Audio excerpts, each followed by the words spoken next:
Mateo 5, verso 4. Bienaventurados los que lloran, porque ellos recibirán consolación. Bienaventurados los mansos, porque ellos recibirán la tierra por heredad. Pueden tomar asiento.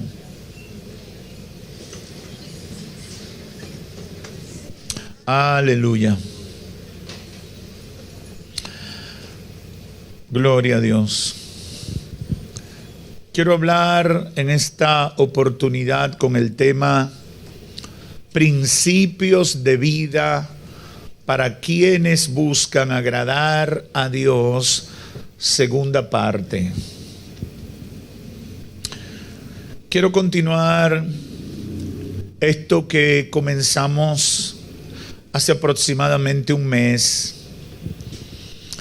Y cuando hablaba la primera vez, le decía a la iglesia que el Espíritu Santo había ministrado a mi espíritu sobre este pasaje bíblico que es extenso, que abarca los capítulos 5, 6 y 7 del libro de Mateo, de la epístola de San Mateo, la carta, el Evangelio de Mateo, y también el capítulo 6 del Evangelio de Lucas.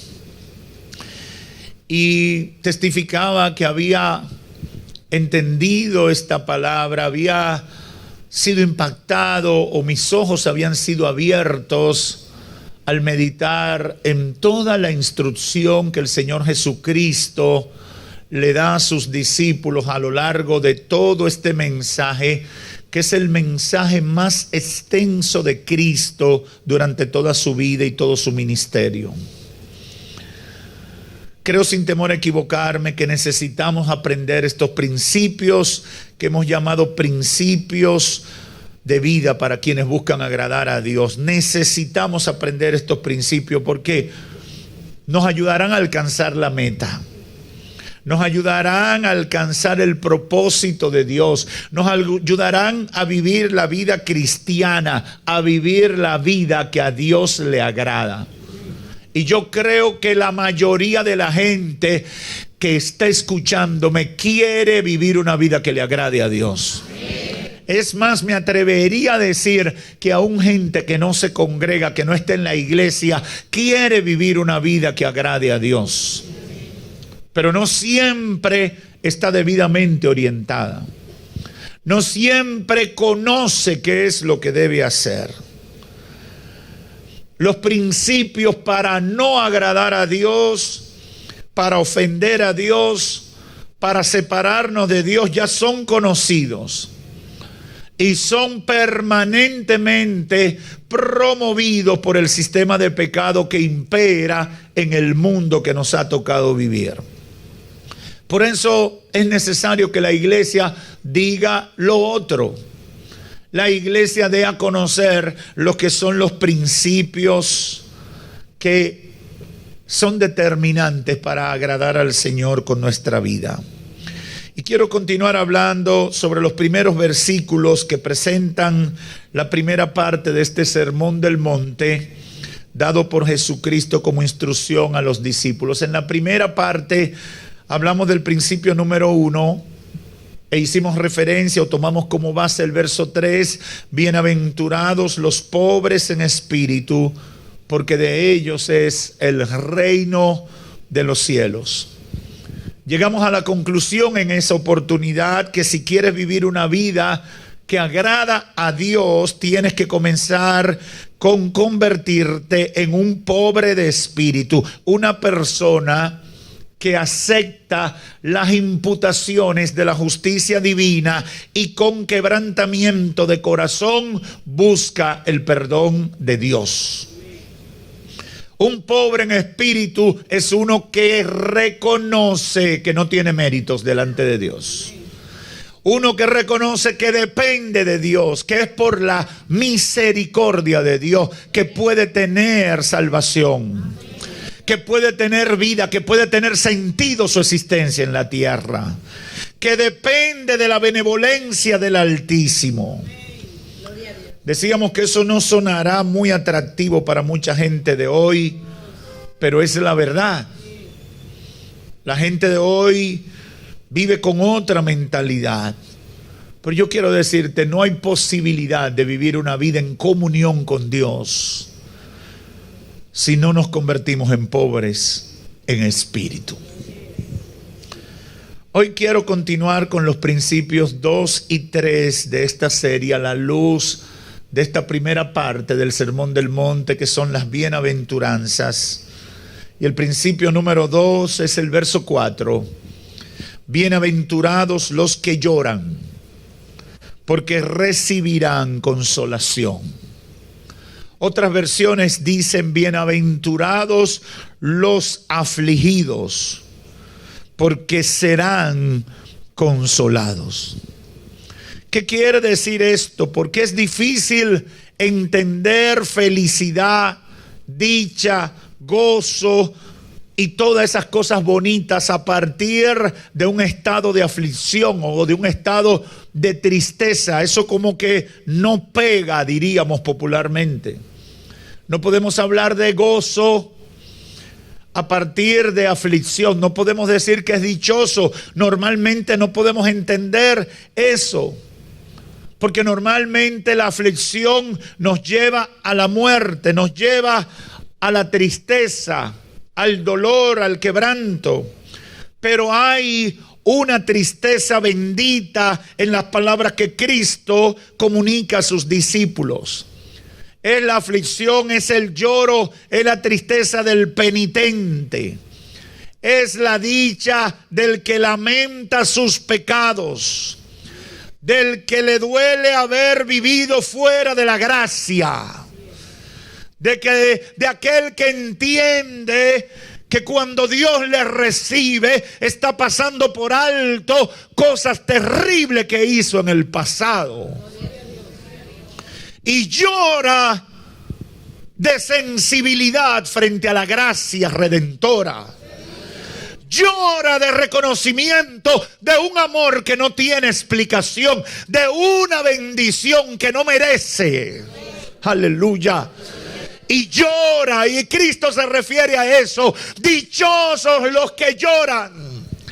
Dichosos los que sienten la culpabilidad del pecado y aceptan el amor redentor del Dios Todopoderoso. Aquellos que son sensibles. Bienaventurados los que lloran.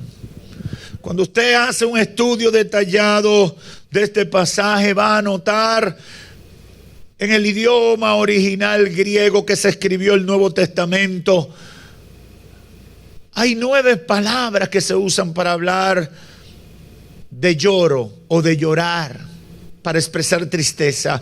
Pero el término que Cristo usa aquí es el más fuerte de todos y expresa, si lo vamos a traducir, un corazón quebrantado, un corazón dolido. Quienes lloran por su pecado personal sienten la profunda separación que el pecado causó entre Dios y ellos. Yo he visto a mucha gente pasar al altar a convertirse en medio de un mar de lágrimas, en medio de hipío, como decimos nosotros. Otros quizás son menos expresivos y pasan con los ojos aguados o pasan cabizbajos. ¿Por qué? Porque ya el Espíritu Santo trató con ellos. Se dieron cuenta, se le quitó la venda y ante la realidad que enfrentan se quebrantan. Y por eso lloran. Lloran por los pecados. Pero también en las palabras de Cristo hay otra idea implícita. Bienaventurado el que llora por el pecado de otros. Bienaventurado el que llora por los eventos tristes, las tribulaciones temporales y otras pruebas que sufren en la vida cristiana. Cristo, en términos concretos, está hablando de la dicha de ser sensible a la realidad de nuestro pecado y al sufrimiento que como consecuencia se produce en la vida humana por los hechos pecaminosos. Y yo quiero decirle, a muchos quizás le enseñaron que llorar es de débiles. Y a muchos quizás le dijeron que es una vergüenza llorar. Y yo he testificado muchas veces que el día que tuve mi primera gran experiencia sintiendo la presencia de Dios en mi vida, la expresión que surgió de todo mi ser fue lloro. Lloré por horas. Y yo no sabía, yo no había matado a nadie. Yo no había robado a nadie. Yo no había dañado de manera directa o consciente a nadie. Pero cuando tú sientes la santidad de Dios que se manifiesta en ti, cuando Dios se revela un poquito más de lo común a tu vida, tú te das cuenta lo vil que tú has sido.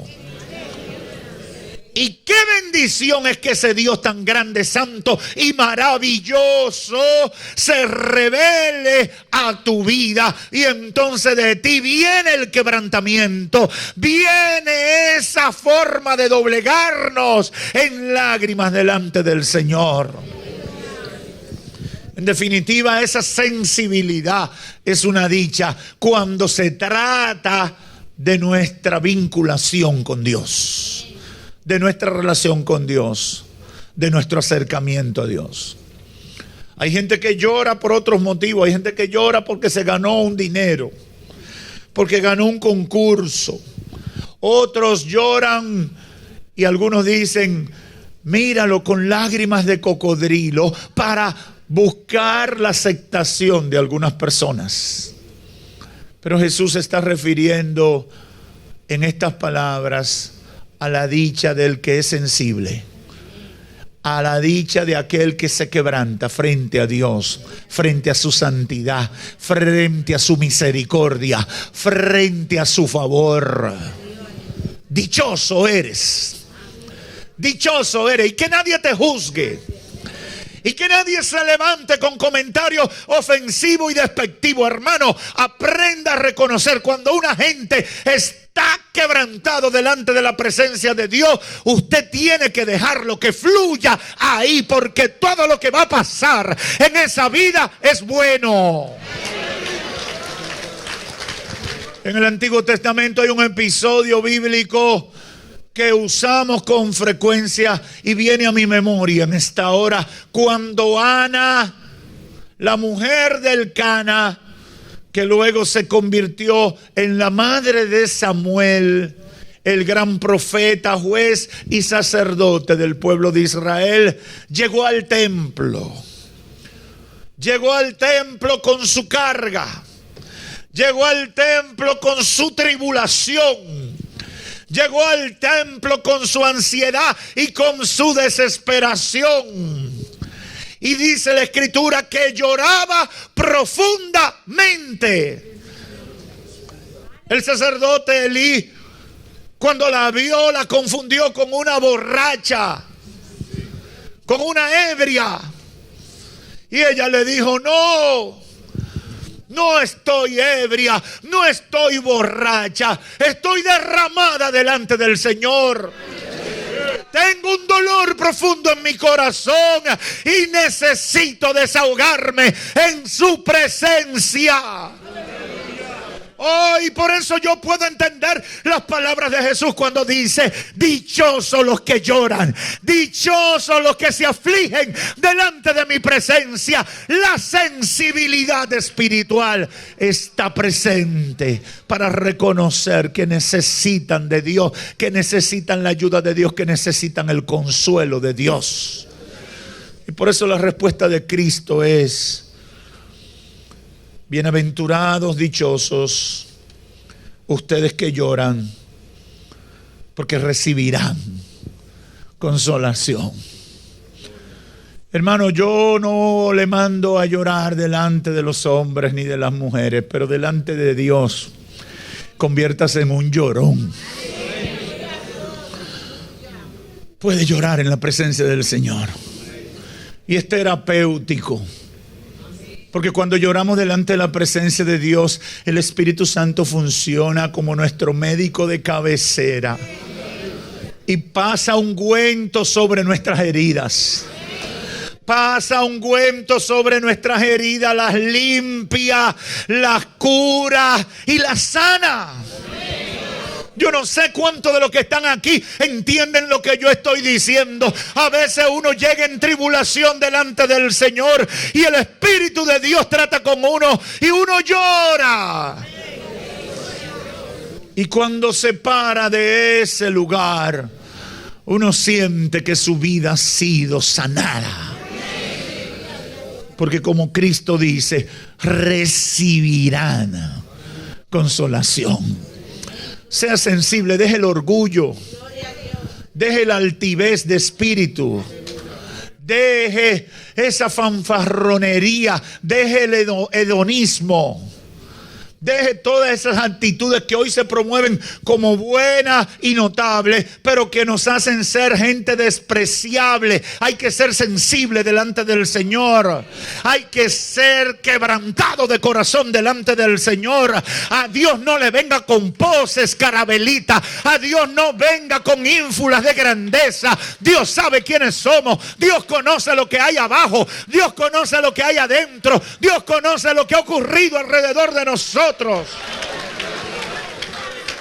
Dios lo sabe todo. Dios lo conoce todo. Por tanto, a Dios no le venga con bulto. A Dios venle con sinceridad. A Dios venle con un corazón contrito y humillado. Para que alcances misericordia. Alcances consolación. El tercer principio es otro confrontador y Cristo lo presenta en el verso 5. Bienaventurados o dichosos los mansos, porque recibirán la tierra por heredad.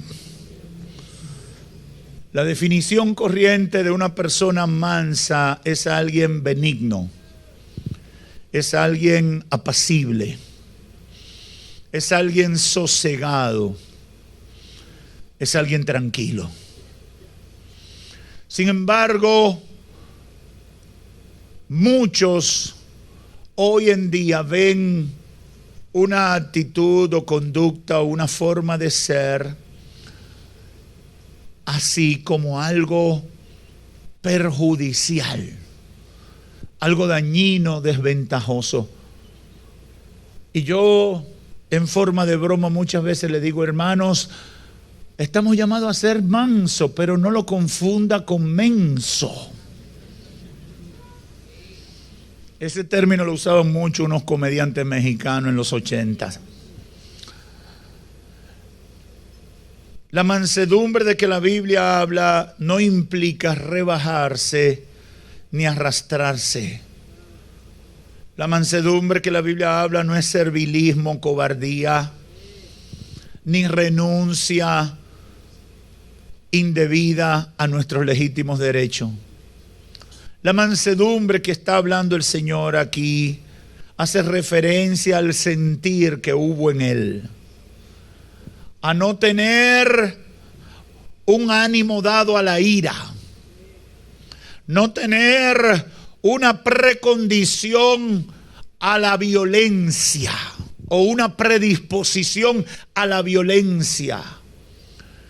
La mansedumbre de la que habla el Señor no habla de una predisposición a la soberbia, a la malicia o a un espíritu rencoroso y vengativo, sino que nos llama a ser dóciles, apacibles, pacientes con quienes nos ofenden, en vez de estar dispuesto a devolver mal por mal, a devolver venganza por ofensa y aún a hacer cosas para satisfacer el ego de nosotros y a veces hasta de los que nos observan.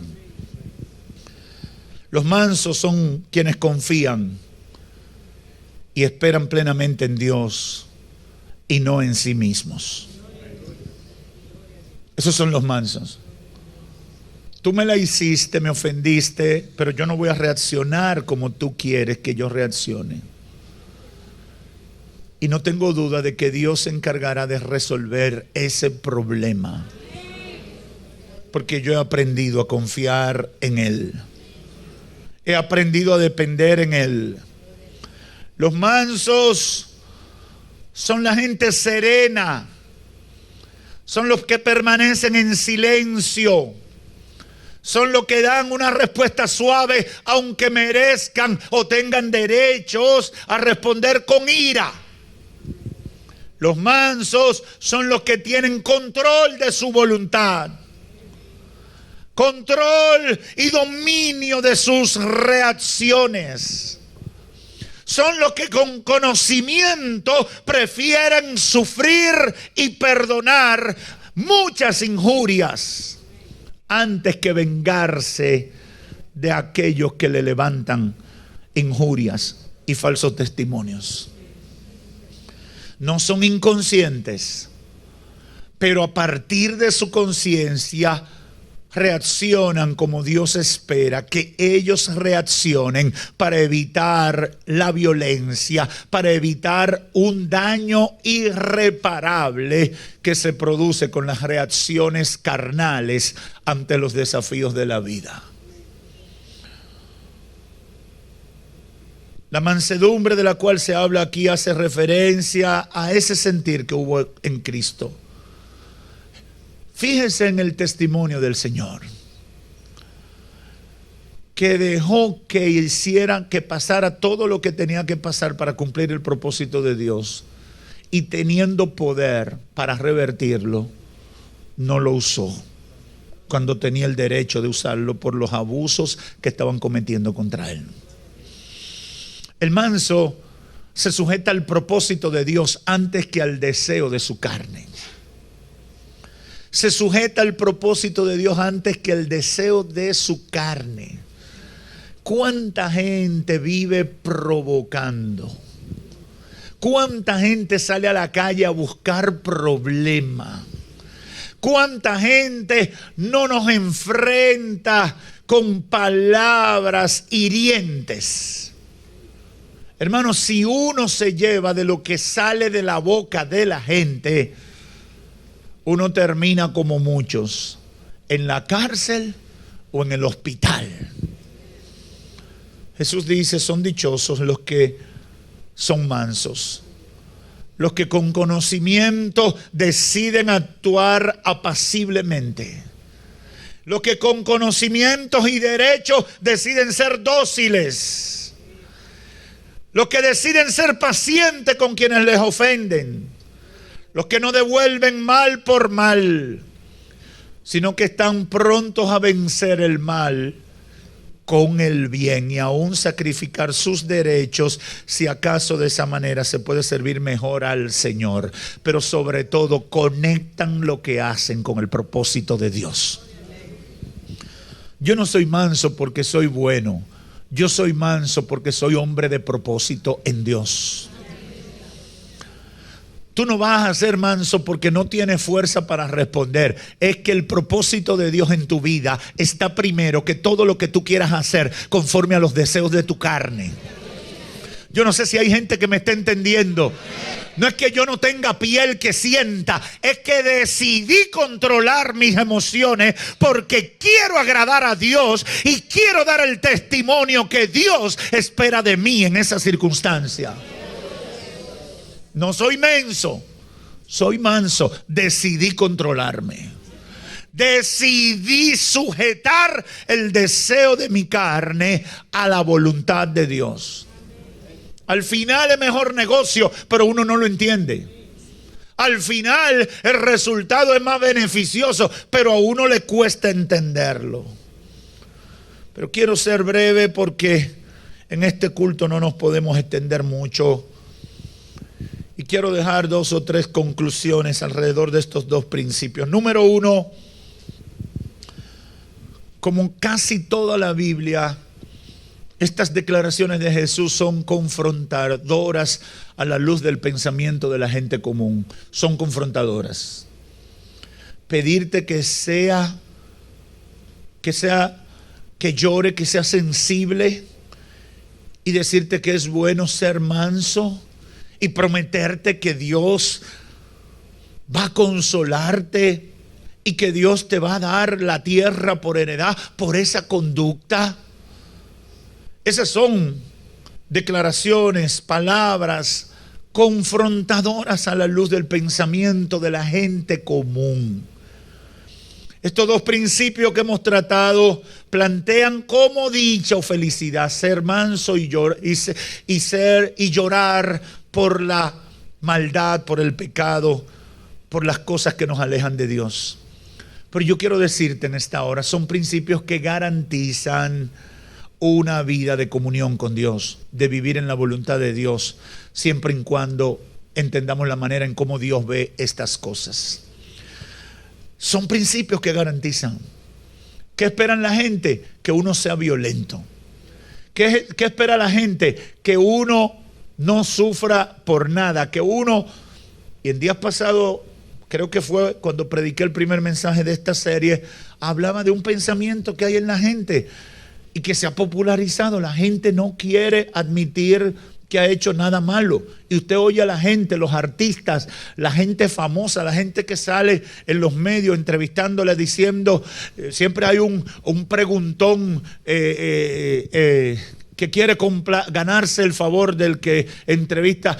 ¿Tienes algo de qué arrepentirte? Y ellos dicen muy orgullosamente, yo no tengo nada de qué arrepentirme. Pero mira que tú mataste 5, sí, pero yo no tengo nada de qué arrepentirme. Claro que usted tiene algo de qué arrepentirse. Usted metió la pata, usted hizo cosas malas, usted hizo cosas desagradables delante de Dios y delante de los hombres. La Biblia dice desde el principio somos pecadores, hemos nacido con la simiente del pecado, pero para esto vino el Hijo de Dios, para deshacer las obras del diablo. El enemigo quiere que nos consideremos especiales, únicos, que no tenemos nada de qué reconocer nuestra falta, cuando la verdad bíblica es que somos pecadores.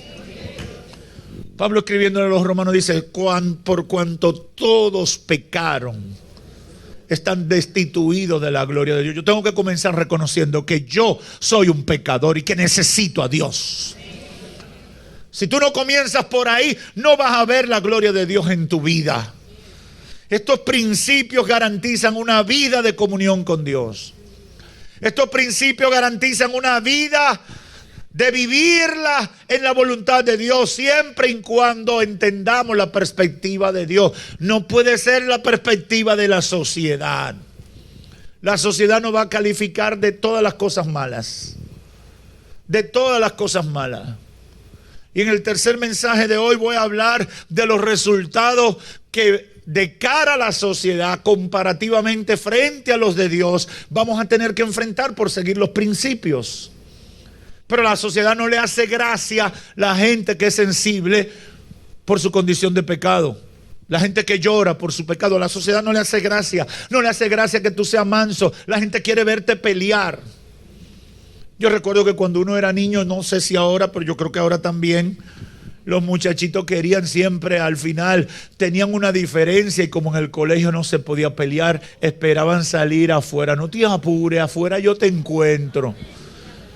Y a veces uno decía esa cosa en medio del calor y la discusión, un juego de basquetbol, se dieron un codazo o se dijeron una cosa fea. Pero ya cuando llegaba la hora de despachar, ya eso se había olvidado, eso se había pasado, se habían enfriado, pero habían unos. Y tú no dijiste que le iba a partir la cara. Y tú no dijiste que él te la iba a pagar. Y tú no, pero ya yo dejé eso así. No, eso no se puede quedar así. ¿Alguien recuerda lo que yo estoy hablando? Así está el mundo. Así está la sociedad. Así está el sistema de pecado en el que vivimos. ¿Cómo es posible que tú te vas a quedar dado? ¿Cómo es posible que tú te vas a quedar avergonzado? ¿Cómo es que tú no vas a hacer lo que tú tienes que hacer? Jesús te dice, dichoso. Dichoso por ser sensible al pecado. Dichoso por ser manso. Yo te voy a dar consolación y yo te prometo la tierra por heredad. No te dejes llevar por la presión del sistema. Si queremos vivir vidas agradables a Dios, debemos llorar como expresión de agradecimiento por Dios fijarse en nosotros. Debemos llorar al saber que su misericordia nos alcanzó. Debemos llorar al ver tanta gente que se pierde sin Dios. Ese lloro es agradable delante de la presencia de Dios y el Señor nos consolará. Eso junto con la dicha de ser manso nos libra de los conflictos, de los pleitos, de las contiendas y de la misma muerte. Son dos recomendaciones poderosas, oportunas para nosotros hoy, necesarias, porque si la ponemos en práctica vamos a ver resultados maravillosos. ¿Cuánta gente violenta hay hoy en día? ¿Cuánta gente violenta tenemos hoy en día? ¿Cuánta gente con situaciones hoy en día? Dichoso, bienaventurados los mansos. Bienaventurados los que lloran. En segundo lugar, los principios de Jesús para vivir vidas agradables a Dios son retadores, pero yo quiero decirte, no son imposibles. No sé si lo entendiste, pero te lo voy a repetir. Parecen, pero no son imposibles. Parecen, pero no son imposibles. Son retadores, pero no son imposibles. Son contra el sistema, pero no son imposibles.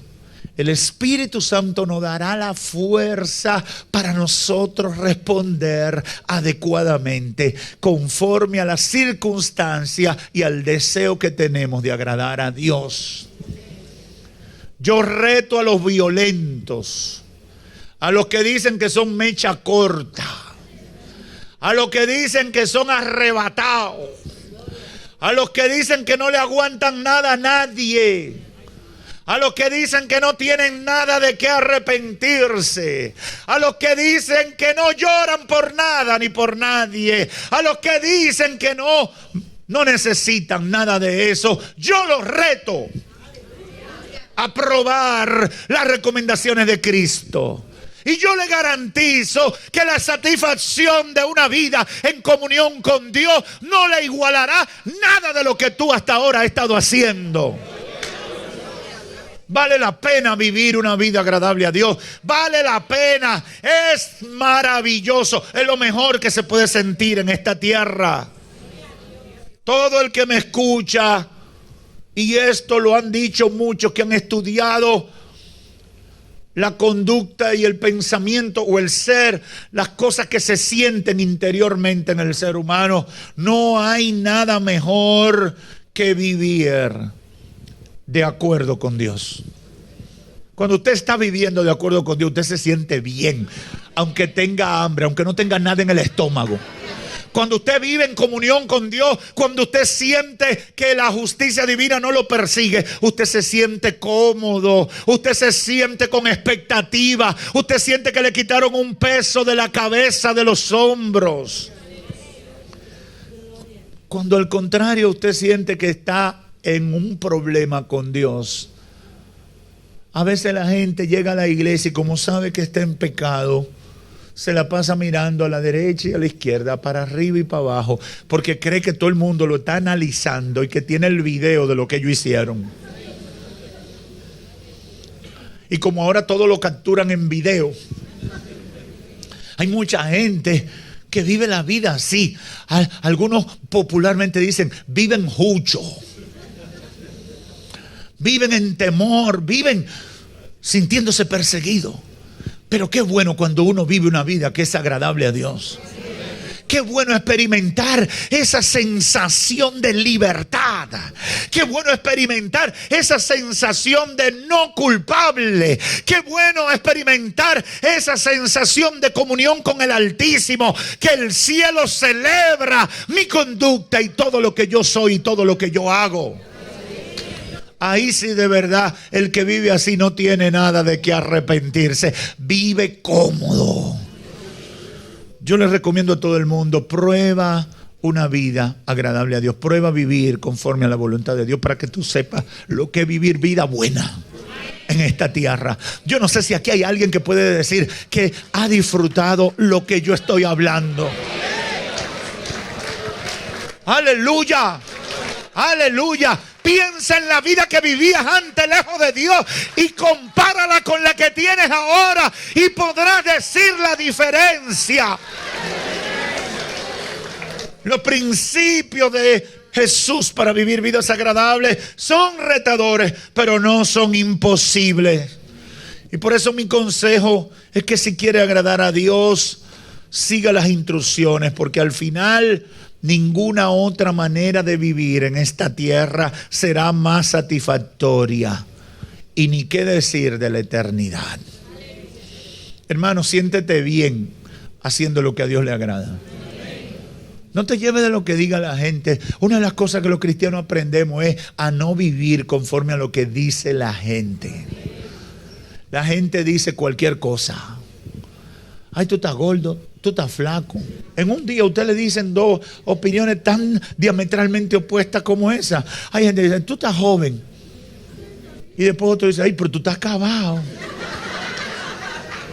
Entonces tú dices, pero ven acá, ¿y dónde es que yo estoy? Pero la gente está loca. La gente tiene problemas.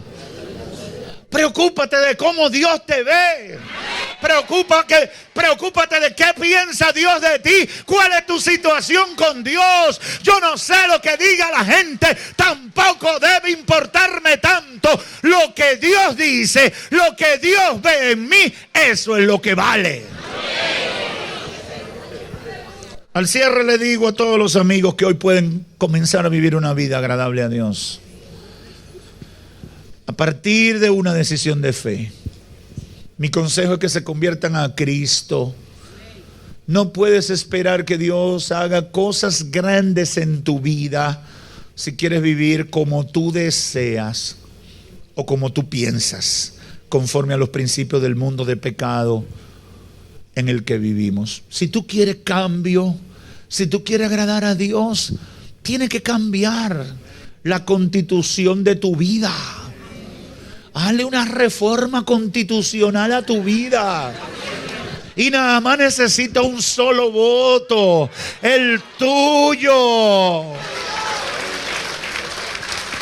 Haz una reforma hoy. Y dile al diablo, esto no sirve, esto me ha arruinado, esto ha tenido consecuencias nefastas en mi vida. A partir de hoy, cambio de vida. Establezco a Cristo en mi vida. Quiero dirigirme por esta vida nueva. Quiero agradar a Dios. Si quieres probar, amigo o amiga, que estás aquí o me escuchas por los medios, acércate a Dios. Ven aquí delante, te vamos a guiar en una oración de confesión y arrepentimiento delante de Dios. Eso cambiará tu vida para siempre. La Biblia nos da la guía. A nosotros nos toca seguirlo. Vivamos conforme a los principios que nos permiten vivir vidas que agradan al Señor. Que Dios los bendiga.